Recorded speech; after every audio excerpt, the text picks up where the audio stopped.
মাধৱ আপোনাৰ কাষলৈ আহিছোঁ। এইগৰাকী নন্দিনী কাশ্যপৰ হিট এণ্ড ৰান কাণ্ডই সমগ্ৰ ৰাজ্যতে এতিয়া তোলপাৰ লগাইছে। তাৰ মাজতে ইটোৰ পাছত সিটোকৈ চাঞ্চল্যকৰ তথ্য পোহৰলৈ আহিছে। কলদিছ দীঘলীয়া এইগৰাকী নন্দিনী কাশ্যপৰ। নন্দিনী কাশ্যপক বচাবৰ বাবে প্ৰতি মুহূৰ্তত একাংশ চৰকাৰী উচ্চপদস্থ বিষয়াই আচলতে ৰক্ষণাবেক্ষণ দিয়াৰো এটা অভিযোগ উত্থাপন হৈছে। তাৰ মাজতে আজিৰ যিহেতু আৰক্ষীৰ জিম্মাৰ ম্যাদ উকলিব, কেইটামান মুহূৰ্তৰ পাছতে আদালতত হাজিৰ কৰা হ'ব। মই আপোনাৰ পৰা সবিশেষ কথাখিনি এই মুহূৰ্তত জানিব বিচাৰিছোঁ। হয়, নিশ্চয় সুমন্ত, এটা কথা ক'ব লাগিব যে নন্দিনী কাশ্যপ আচলতে সাধাৰণতে বুলি ভবা বা সাধাৰণ বুলি ভবা আচলতে এগৰাকী অভিনেত্ৰী নহয়। তেওঁ অভিনয়ৰ সুবাদতে আচলতে তেওঁৰ হাত বহুত দীঘল।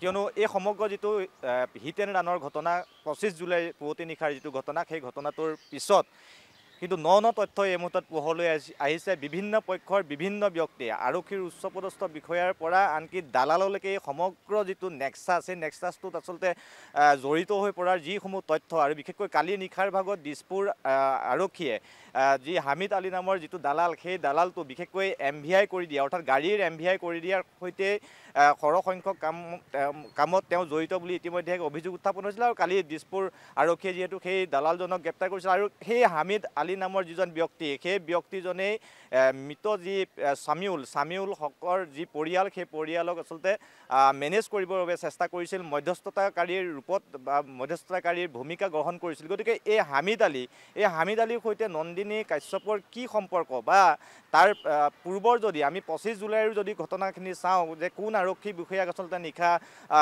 নন্দিনীয়ে ফোন কৰিছিল, তাৰ পৰৱৰ্তী সময়ত মাত্ৰ 24 মিনিটৰ ভিতৰত এজন দ্বিতীয় কাৰ্যালয়ৰ অৰ্থাৎ MVIৰ নাম ইয়াত আহিছে, দত্ত উপাধিৰ। গতিকে তেওঁ 24 মিনিটৰ ভিতৰত MVI ৰিপৰ্ট পৰ্যন্ত উলিয়াই দিছিল। এই সমগ্ৰ যিটো নেক্সাছ আচলতে ইটোৰ পিছত সিটো দীঘলীয়া হৈ গৈ আছে। আপুনি কোৱাৰ দৰে আচলতে কললিষ্ট দীঘলীয়া হৈ গৈ আছে, আৰু এই সমগ্ৰ প্ৰক্ৰিয়াটোত আচলতে সোমাই গৈ থকা পৰিলক্ষিত হৈছে নন্দিনী কাশ্যপ। বিশেষকৈ যিহেতু 5 দিনৰ আৰক্ষীৰ কাষ্টিডিত বিচাৰিছিলে, আৰু তাৰ পিছতে আচলতে 2 দিনৰ আৰক্ষীৰ যি জিম্মা, সেই আৰক্ষীৰ জিম্মাত দিছিলে নন্দিনী কাশ্যপক আদালতে।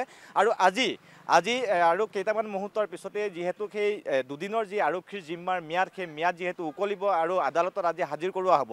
আৰু নন্দিনীৰ যি অধিবক্তা, সেই নন্দিনীৰ অধিবক্তাই হয়তো আজি জামিনৰ কাৰণে পুনৰ আজি বেল পিটিশ্যন তেওঁ দাখিল কৰিব, কিন্তু সেয়া কিমান দূৰ গ্ৰাহ্য কৰে সেয়া আদালতৰ বিচাৰ্য। কিন্তু আৰক্ষীয়ে হয়তো, মই পুনৰবাৰ কৈছোঁ, আৰক্ষীয়ে হয়তো আজি যিহেতু 2টাকৈ দিনৰ যি ম্যাদ, সেই ম্যাদ উকলি যাব। গতিকে আৰক্ষীয়ে হয়তো আৰু পুনৰবাৰ তেওঁক জিম্মাত বিচাৰিব পাৰে, কিয়নো এই যিটো প্ৰক্ৰিয়া বা সেই হিট এণ্ড ৰানৰ যিটো ঘটনা, মই এইখিনিতে তথ্য দিব বিচাৰিছোঁ। 6:30:25 দিছপুৰ আৰক্ষী থানাত 6:30:25 এটা গোচৰ ৰুজু হৈছিল, আৰু তাৰ পৰৱৰ্তী সময়ত সেয়া আচলতে সাধাৰণ দুৰ্ঘটনা বুলি প্ৰথম পৰ্যায়ত আচলতে সেই গোচৰটো ৰুজু কৰা হৈছিল।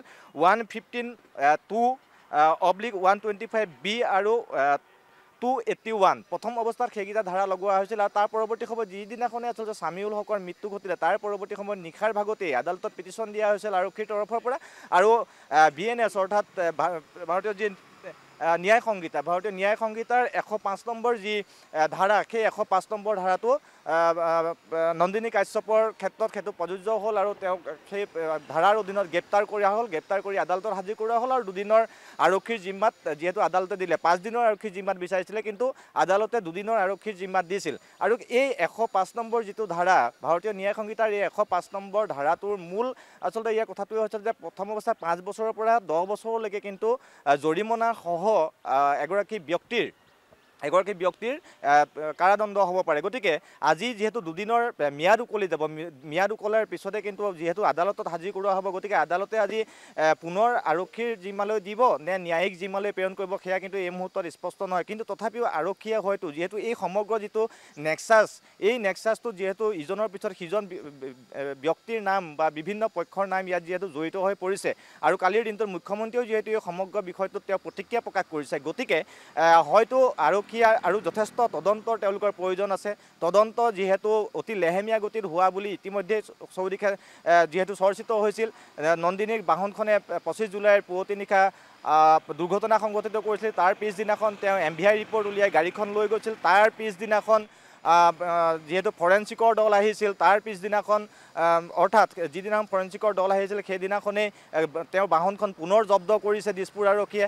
তাৰপিছতে কালি পুনৰ MVI অৰ্থাৎ যি দ্বিতীয় কাৰ্যালয়ৰ পৰা যান বাহন শাখাৰ পৰা তেওঁলোকৰ দিছপুৰ থানালৈকে আহি তন্নতন্নকৈ বাহনখন পুনৰ MVI কৰিবৰ বাবে 3জনকৈ বিষয়া আহিছে। গতিকে এটা সাংঘাতিক আচলতে প্ৰক্ৰিয়া, আচলতে সাধাৰণ মানুহৰ ক্ষেত্ৰত যিটো হয় তাতকৈ যেন বিপৰীত ধৰণৰ এক গতি ল'লে।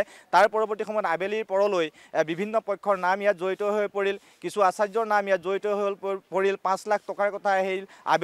কালিৰ দিনটোত আবেলিৰ ভাগলৈ চামিউলৰ যিজন মমায়েকে বিস্ফোৰণ ঘটালে সংবাদ মাধ্যমৰ আগত, বিভিন্ন পক্ষই তেখেতসকলক মেনেজ কৰিবলৈ যোৱাৰ কথা। তাৰপিছতে নিশাৰ ভাগলৈ চামিউলৰ মমায়েকৰ যি ভাষ্য, সেই ভাষ্য অনুসৰি হাবিদ নামৰ যিজন দালাল, সেই দালালজনক গ্ৰেপ্তাৰ কৰা হ'ল। আৰু এই সমগ্ৰ যিটো প্ৰক্ৰিয়াটো আচলতে দীঘল হৈ গৈ আছে। গতিকে এই সমগ্ৰ প্ৰক্ৰিয়াটো তদন্তৰ ক্ষেত্ৰত যথেষ্ট সময়ৰ প্ৰয়োজন হ'ব আৰু হয়তো আজি আৰক্ষীয়ে পুনৰবাৰ কাষ্টডিত বিচাৰিব। কিন্তু সেই আদালতৰ বিষয়ে আচলতে আজি ন্যায়িক জিম্মালৈ নন্দিনীক প্ৰেৰণ কৰিব নে আৰক্ষীৰ জিম্মাত পুনৰ দিব। কিন্তু এই সমগ্ৰ বিষয়টো যে এক সাঁথৰ হৈ গৈ আছে আৰু এক যে পাকচক্ৰত সোমাই গৈ আছে সেয়া কিন্তু নিশ্চিত।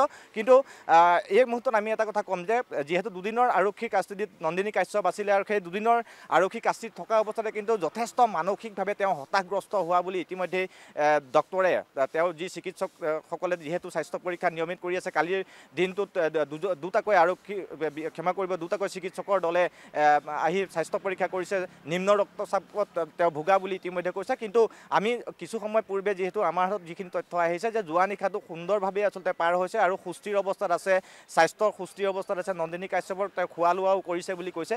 গতিকে হয়তো আৰু কিছু সময় পিছতে আৰু এই আৰক্ষী যি পাণবজাৰ মহিলা আৰক্ষী থানা যিহেতু তেওঁ ৰখা হৈছে লকআপত, আৰু গতিকে চিকিৎসকৰ দল ইয়ালৈ আহিব, চিকিৎসকে তেওঁক স্বাস্থ্য পৰীক্ষা কৰিব আৰু হয়তো বিয়লি 1 বা 2 বজাৰ ভিতৰত তেওঁক আজি আদালতত হাজিৰ কৰিব। গতিকে এই সমগ্ৰ প্ৰক্ৰিয়াটো আদালতৰ যিহেতু বিচাৰাধীন, গতিকে আজিৰ সেই আদালতত হাজিৰ কৰাৰ পিছতে সমগ্ৰ বিষয়টো স্পষ্ট হৈ পৰিব যে আজি যি আৰক্ষীৰ জিম্মালৈ প্ৰেৰণ কৰিব নে ন্যায়িক জিম্মালৈ প্ৰেৰণ কৰিব নন্দিনী কাশ্যপ, সেয়া কিন্তু হয়তো আৰু কেইটামান মুহূৰ্তৰ পিছতে স্পষ্ট হ'ব। সুমন্ত। হয় মাধৱ, এই মুহূৰ্তত আপোনাক ধন্যবাদ জ্ঞাপন কৰিছোঁ।